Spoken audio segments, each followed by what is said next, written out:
युद्ध विराम, भारत के 146 करोड़ जनता के साथ धोखा। दोस्तों, मैं नरेंद्र कुमार। आज के बातचीत के इस एपिसोड में हम बात करेंगे पहलगाम पे हुए आतंकी हमले, भारत पाकिस्तान युद्ध और युद्ध विराम की। तो दोस्तों, मैं बताता चलूं कि अभी 4 दिन ही बीते थे कि भारत की मोदी सरकार ने ट्रंप अमेरिका के राष्ट्रपति के सामने सरेंडर कर दिया। विश्व के इतिहास में यह पहली घटना है कि एक तीसरा देश भारत और पाकिस्तान के बीच छिड़े युद्ध को रुकने की घोषणा, युद्ध विराम की घोषणा करता है। जिस तरह से आतंकवाद के खात्मे के लिए देश का हर नागरिक, पक्ष विपक्ष, हिंदू मुस्लिम, आतंकवाद के साथ पाकिस्तान के खात्मे के लिए मोदी और देश के साथ खड़ा हो गया, लगा कि इस बार पाके भारत कुछ न कुछ कर डालेगा। पहलगाम हत्याकांड के बाद भारतीय सेना के तीनों अंगों, जल, थल और नभ सेना ने पाकिस्तान के खात्मे के लिए जो चक्रव्यूह रचा था, लग रहा था कि अब जड़ से पाकिस्तान खत्म हो जाएगा। उधर बलूचिस्तान, जो वर्षों से आजादी के बाद से ही अब एक स्वतंत्र राष्ट्र की मांग को लेकर संघर्ष कर रहा था, पाकिस्तानी फौजों की जुल्मों का शिकार हो रहा था, उसके ऊपर तरह तरह के शोषण हो रहे थे।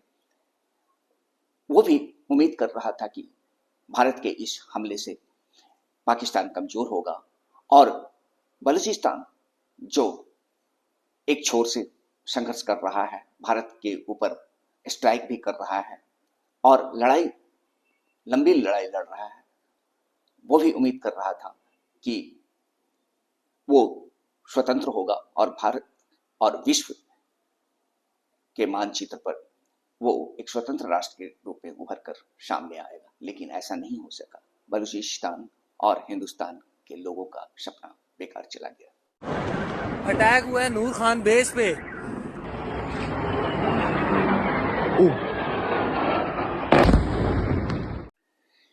भारत की सेना चारों तरफ से पाकिस्तान को घेर रखा था और युक्तिपूर्ण ढंग से पाकिस्तान की कमर तोड़ रखा था। पाकिस्तान के हर वार को निरस्त करता चला जा रहा था और सटीक हमला कर रहा था। 2 दिन और लगता, फिर पाकिस्तान 3 टुकड़ों में बट जाता। बलूचिस्तान, पाक अधिकृत कश्मीर और पाकिस्तान पाक बनकर रह जाता। भविष्य में उसकी क्या स्थिति होती, क्या उसका नाम होता, ये बात की बात है, क्योंकि भुखमरी का शिकार पाकिस्तान के पास मात्र 7 दिनों तक ही लड़ाई लड़ने के सामान और अस्त्र बचे हुए थे। लड़ाकू विमान, पाकिस्तान के लड़ाकू विमान को भारत की सेना मारकर गिरा रही थी। उसके सारे अस्त्र, सारे शस्त्र फेल हो रहे थे। एकाएक युद्ध रोक दिया गया, जिससे देश पूरी तरह स्तब्ध रह गया। दोस्तों, ऐसा क्या हुआ जो एकाएक भारत को युद्ध रोकना पड़ा, जबकि पाकिस्तान अपना लक्ष्य अभी भी साध रहा है। क्रॉस बॉर्डर हमले पाकिस्तान की ओर से अभी भी जारी है। क्या भारत को ट्रंप ने धमकी दिया, पाकिस्तान के साथ वो खड़ा हो गया? तो हमें एक बात याद रखनी होगी कि अमेरिका कभी भी भारत का साथ नहीं दिया। उसकी स्ट्रैटेजी व्यापारिक रही है। वो सिर्फ अपने देश में बने शस्त्र और अस्त्र को बेचने तक ही भारत के साथ संबंध बनाए रखा है। क्या आज का भारत इतना कमजोर हो गया कि वह तीसरे देश की मध्यस्थता की उसे जरूरत पड़ गई? 1971 युद्ध से लेकर करगिल युद्ध तक अमेरिका का पाकिस्तान के प्रति झुकाव दिखता चला आ रहा है। 1971 युद्ध में हमने अमेरिका की एक ना सुनी। अंजाम यह हुआ कि हम पाकिस्तान का नक्शा ही बदल डाले, पाकिस्तान को 2 टुकड़ों में बांट दिया, पाकिस्तान के टुकड़े हो गए। 1971 युद्ध के बाद जो शिमला समझौता हुआ था, मोदी के इस युद्ध विराम पे सहमति की वजह से वो पैक्ट भी, शिमला पैक्ट भी मोदी ने तोड़ डाला।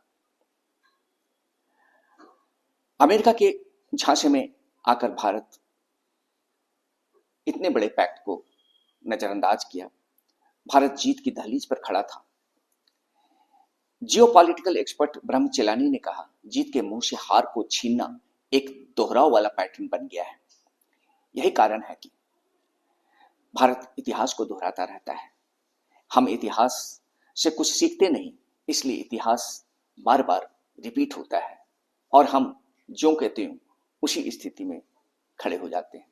ब्रह्मचर्यानी ने आगे कहा कि ऑपरेशन सिंदूर में 26 भारतीयों और 2 विदेशियों की हत्या का बदला लेने का एक शक्तिशाली, एक सॉलिड कारण था। फिर भी जिस तरह से युद्ध को रोक दिया गया, पाकिस्तान द्वारा मिसाइल दागे जाने के बाद इस ऑपरेशन को समाप्त कर दिया गया। कंटिन्यू पाकिस्तान भारत के ऊपर में मिसाइलें दाग रहा था, क्रॉस बॉर्डर एक्टिविटी बढ़ी हुई थी और बीच में ही युद्ध को रोकना कई सवालों को पैदा करता है। इतिहास भारत के इस निर्णय को अच्छी नजर से नहीं देखेगा। ऑपरेशन सिंदूर के समापन को राजनीतिक और प्रतीकात्मक चूक बताया, जो जवाब से अधिक सवाल पैदा करता है। आतंकियों को मिट्टी में मिलाने का समय आ गया है।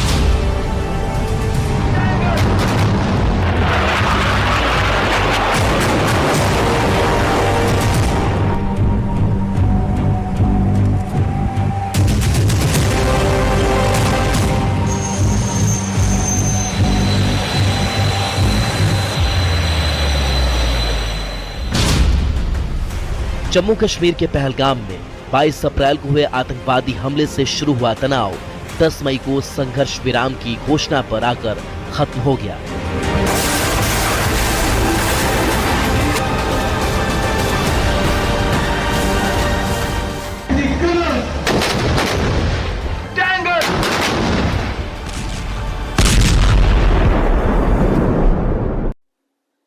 भारतीय सैनिकों ने पराक्रम दिखाया और पाकिस्तान के आतंकी ठिकानों को नष्ट किया।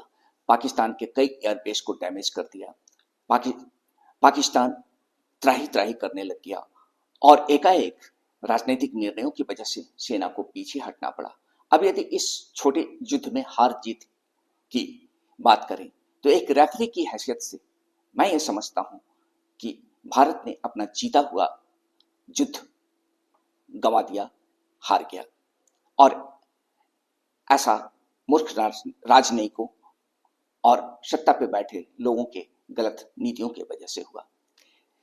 इस अब अचानक युद्ध विराम से पूरे देश में उपजे प्रतिक्रिया पर पूरा विपक्ष संसद की एक विशेष सत्र बुलाने की मांग कर रहा है ताकि मोदी के से जवाब तलब किया जा सके और युद्ध के बाद की परिस्थितियों पर चर्चा हो सके। इतना कुछ होने के बाद हम फिर जहां थे वहीं खड़े हैं। कुछ दिन आतंकी गतिविधि बंद जरूर रहेंगी लेकिन खत्म नहीं होगा। पाकिस्तान की इस जीत पर डोनाल्ड ट्रंप ने पाकिस्तान को एक बहुत बड़ा प्राइज भी दे दिया। आईएमएफ में पाकिस्तान को दिए जाने वाले लोन जो रुके पड़े थे क्योंकि वो सारे लोन लेकर पैसे आतंकी गतिविधियों और शस्त्र जुटाने में ही खर्च करता है। इस तरह से पाकिस्तान यह जंग जीत गया और निर्भीक होकर क्रॉस बॉर्डर फायरिंग जारी रखकर भारत को मुंह चिढ़ा रहा है। बस आज के लिए इतना ही।